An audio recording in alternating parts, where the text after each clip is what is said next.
And now, it's time for the Cannabis Reporter Radio Show with Snowden Bishop. Listen in as Snowden interviews cannabis industry pioneers, marijuana experts, policymakers, medical practitioners, patients, and other amazing individuals with compelling stories to share. It all happens right now. Here's the Cannabis Reporter, Snowden Bishop. Evergreen is calling. Hi, and welcome back to the Cannabis Reporter Radio Show. I'm Snowden Bishop. Thank you for joining us. Wherever you are, I hope you're safe as you shelter in place. It's been such a devastating week of losses, and the numbers are just impossible to comprehend, especially when you think that every number is a precious soul, someone's loved one who will be sorely missed. Like everyone I know, my heart is just bleeding for the people that they've left behind. This hit home for the cannabis community when a little girl by the name of Charlotte lost her life to coronavirus. It was her extraordinary journey that really helped to galvanize the movement to legalize medical cannabis in multiple states. Her parents were forced to move to Colorado where they could legally purchase CBD that she needed to treat seizures. And since then, the medicine that was created in her name, Charlotte's Web, has helped so many other children lead healthier lives. We're embracing our family in love, light, and healing prayers, and it's certainly our hope that they can find peace in knowing that their daughter's legacy is something all of us in this industry will appreciate forever. You know, I've been searching for a glimmer of hope that some good can come out of so much devastation. I mean, despite the frustration of forced isolation, the time alone has actually provided a space for some long overdue quiet reflection. And strangely, I found myself filled with gratitude for having the time to contemplate the things I'm often too busy to even consider, such as the delicate balance of nature and how that impacts our health on so many levels. The emergence of COVID-19 didn't happen by accident. And it seems that it's more of a symptom of an imbalance that we humans may have caused. I mean, somehow we've been so distracted by life that we failed to recognize how our contributions to the Earth's imbalance makes us vulnerable to, if not partly to blame for, cataclysmic events that threaten our own survival. We come from the Earth, we live of the Earth, and we return to the Earth. And in nature, plants draw minerals and nutrients from the soil. They drop leaves, which decay and enrich the soil with microbiotics and humeric acids. And under the canopy of the mature plant, the enriched soil becomes fertile ground for new seedlings to take root. When the plants die, they return to the earth, replenish the soil for new plants, which mature by drawing the replenished soil to repeat the cycle.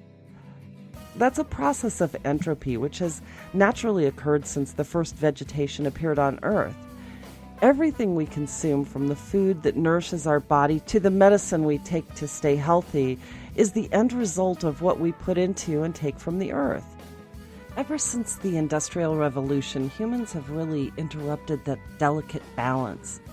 With deforestation, indiscriminate waste, overuse of fossil fuels, and unsustainable agriculture that pollutes our waterways, we've done a lot of damage. And that explains why there's so much disease. It also explains why minimizing contaminants at every stage of growth from soil to canopy is crucial for our food security and, generally, public health. That's the topic of today's show and something our guest, Dino Changanaqui, knows a lot about. Known as the Happy Plant Guy, Dino is a designer of custom-blended organic fertilizers and insecticides specifically for the developmental needs of plants, including cannabis. As a consultant, he's given lectures on the importance and benefits of consuming nutrient-dense organic foods grown in mineral-rich organic soil. His efforts expanded awareness and the power of self-healing for those in recovery of cancer especially. He's donated his line of plant nutrients to help nonprofits such as Enrich LA establish more than 60 school gardens and has sponsored community gardens for the local VA hospital to help veterans in managing their PTSD through gardening. Dino, thank you so much for being here. I'm so glad you could join me. Thank you for having me. I really appreciate it. Oh, you're so welcome. I'm intrigued by your background, and just so that our audience gets a feel for how you got the moniker the Happy Plant Guy and why you're doing what you do, tell me just a little bit about yourself. I've been helping people grow plants for a very, very long time. And when I started the company, Amal Gold Nutrients, that's my fertilizer company, the ability to get any kind of organic fertilizers, it was kind of mishmash. And I was helping people that were growing in the cannabis space to come up with formulations. So I would ask them what they wanted, or they'd ask me, hey, can you make this? Can you make that? And we started with a very simple program, amino acids, proteins, and then it grew from there, from, one product, two products, and then all of a sudden you'd have a soil digester, a veg formula, a bloom formula, a bloom supercharger, and a calcium magnesium product. So 5 elements to grow. Why? Because it didn't exist. You couldn't get that in anything other than the synthetic fertilizer version of it. So the plants that my clients were growing were the most amazing looking, the most amazing flavor, as they say, incredible nose, because the plants were able to absorb these organic inputs that were easily identifiable and absorbable by the plants. So they had the happiest plants out there. So they started calling me the Happy Plant Guy because they had happy plants. And that's hilarious. And that wasn't anything I could find in my research. So thank you for sharing that. It really explains it. I have been researching and talking with people about the problem of soil and the substrates that plants are being grown in. And this is particularly a problem for the cannabis industry, because if people are getting their products in the wrong place, or they're using the wrong materials found to be contaminated, such as the cocoa core substrates, and they're finding mold, they're spraying these plants with fungicide, which is causing another whole problem. And they're not evident when you're talking about like cannabis pre-rolls, and they'll show up in a COA if they're testing for it, but it's still a huge problem. So give me a little background. You've been studying this as well, and you're, I'm sure, quite aware of this. Am I right about that? 100%, because I have grown clones for clients. I make nutrients for my clients. I have even been on the other end of it, where they're asking me for, ideas on distribution, on channels in order to move their product.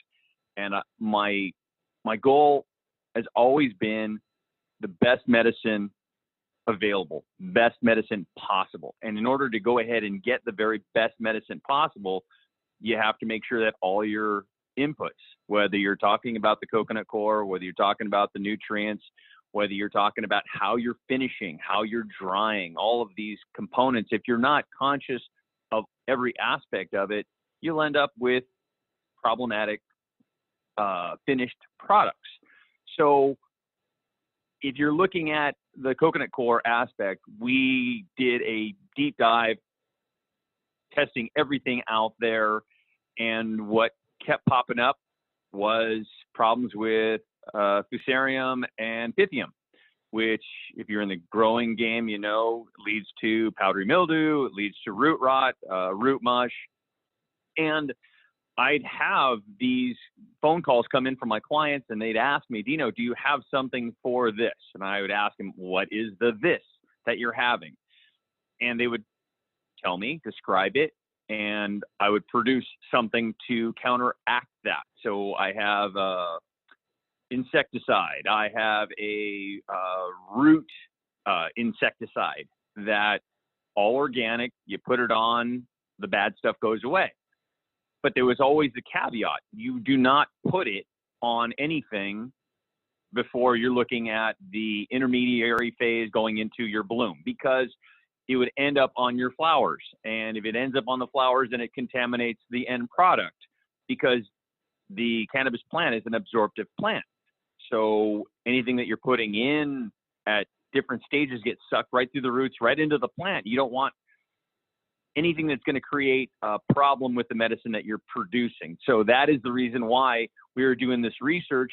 We come to find that there's these problems endemic within the substrates, and the clients that I would go visit, it wasn't just one guy, because there's like this STD, this, herpes, whatever you want to call it, that their main guy that was making their soil or one of the components of their soil supplied 50 other guys or 100 other guys. And then all those 100 guys would end up with the same kind of problem, fusarium, pythium, blooms. And all of a sudden they'd be asking me, do you have something to fix this?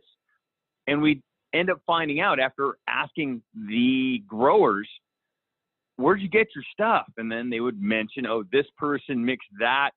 Everyone gets the same stuff, and that's the reason why it's throughout. But again, all they're looking to do, because especially if you're growing outdoors, you have a certain amount of time, and in that time, you got to go ahead and give it all she's got, and you're trying to go ahead and produce the volume that you can. And if all of a sudden you get a powdery mildew bloom, you got to deal with that as quickly as possible, because that is your money for the year, and that is your money going forward towards your next grow. So you got to handle that stuff, because if at the end you end up with problematic product, it's going to be more difficult to liquidate, sell to your buyers. No one's going to be wanting anything with PM all over it. So then you'd have to take a cut in pay on your product and then have it blown into an oil. And again, one thing cascades into the next, into the next, into the next.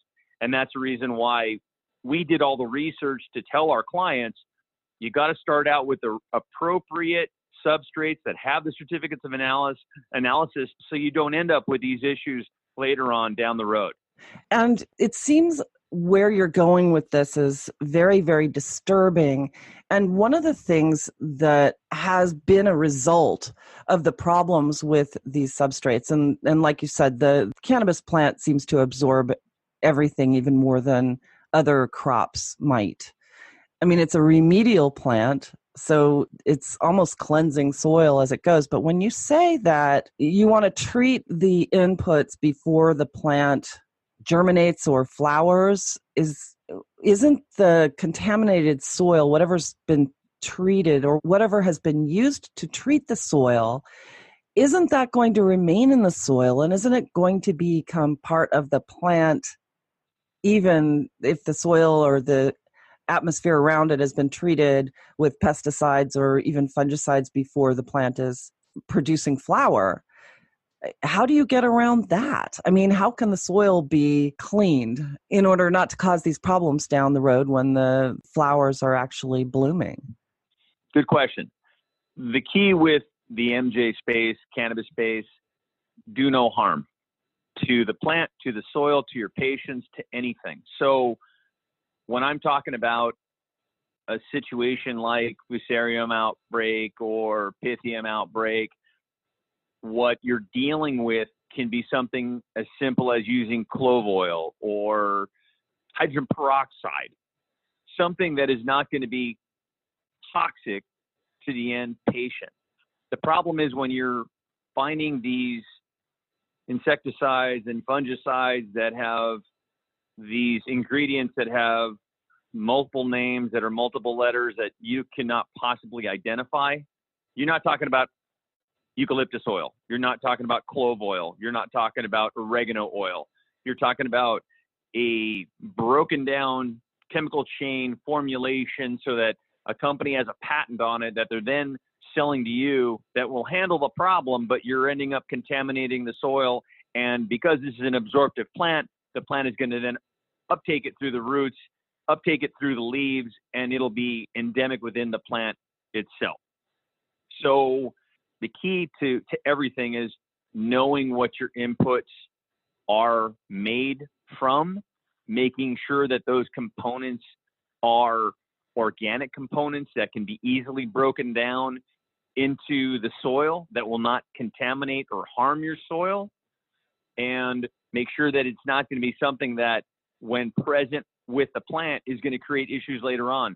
When you're in flower, your buds